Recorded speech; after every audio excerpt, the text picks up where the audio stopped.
Hello guys, thank you for watching. Frank here. Now, today's lesson is a little bit controversial for many people because when we are studying English and we see for the first time irregular verbs in English, this is especially important for simple past and for present perfect or all the perfect tenses. When people see for the first time irregular verbs, they feel that they need to memorize everything. Today, I only want to explain what irregular verbs are and why they are easier than most people think. Now, before we begin, if you have any questions with present perfect or with simple past, please refer to the videos about those two very important structures. Today, I will be using simple past and present perfect for my examples. So make sure to understand those structures perfectly. Now, in simple past, remember, we normally include the ending ed. So we say work, we include ed. Be careful with the pronunciation. We say worked, or we say cleaned, or we say brushed. Remember that the pronunciation is super important. Also, remember we have a video for that. But right now, I want to show you the other side of the coin. And that side is verbs that are crazy. They change a lot. So we have the word to eat in present, and in past we say ate. We say I ate. We do not say ed, no ed.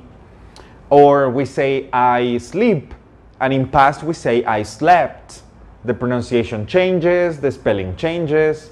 These verbs in simple past are called irregular verbs. We have a lot of irregular verbs. But don't worry. You will memorize them when you need those verbs. Maybe a verb like driving is important to me. I drive. In past, this is an irregular verb. I say I drove. But maybe for you, it is not important. Maybe you don't like cars. Maybe you take the bus or you take an Uber. I don't know. So in those cases, you will memorize the verbs that are important to you.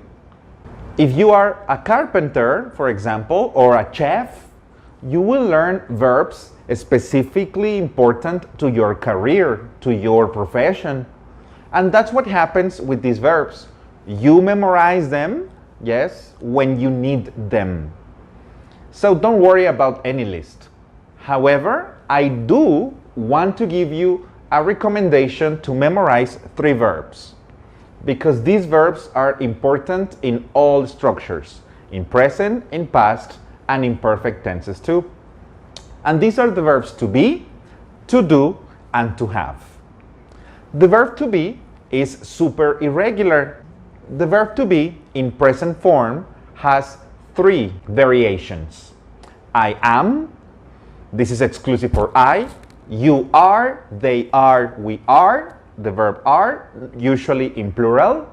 And the form is, he is, she is, it is, in singular form.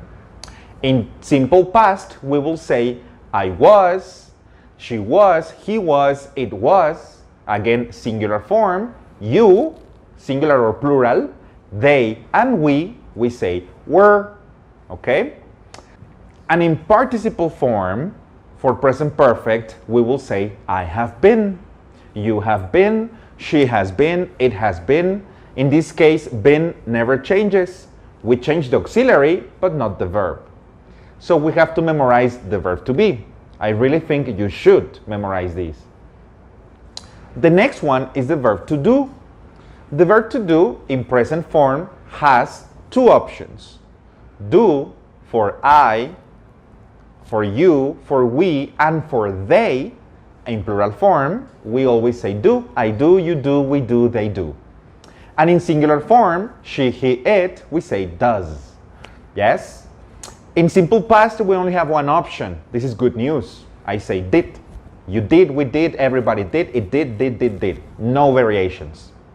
And in participle form, done. We say I have done, you have done, she has done, we all have done. So these are good news, you see? You only have 4, do, does, did, and done. These are the ones you should practice. And finally, to have. Again, in present, 2 options. I have, you have, we have. Yes, in plural form. It, she, and he, we will say in singular form, has. So it has, he has, she has. In simple past, we only have 1 option, had. So we say I had, you had, we had, they had. And in participle form, had. It is the same. It is identical. So we say I have had. Okay, pay attention to that one. I have had, you have had, we have had. Pay attention because the word have is not the verb, it's the auxiliary. This is important for present perfect. And the real verb is had, possession. I have had, you have had. Yes, I have had 2 cars in my life. You have had 5 jobs in the last 10 years. Why I think you should memorize these 3 verbs? Because they are verbs, they are actions, but they are also auxiliaries. We need them to understand simple past, present perfect progressive, and many other structures. You will always need these 3 variations. And if you want to memorize, if you really want to study a list and memorize verbs, start here. The rest of the verbs will come to you, I promise. You need to practice, that's all. I will include a PDF in a link below if you want to see a list. I will include the simple form, the past form, and the participle form. But again, if you want to study and memorize verbs, start here, okay? Thank you very much for watching. See you next time.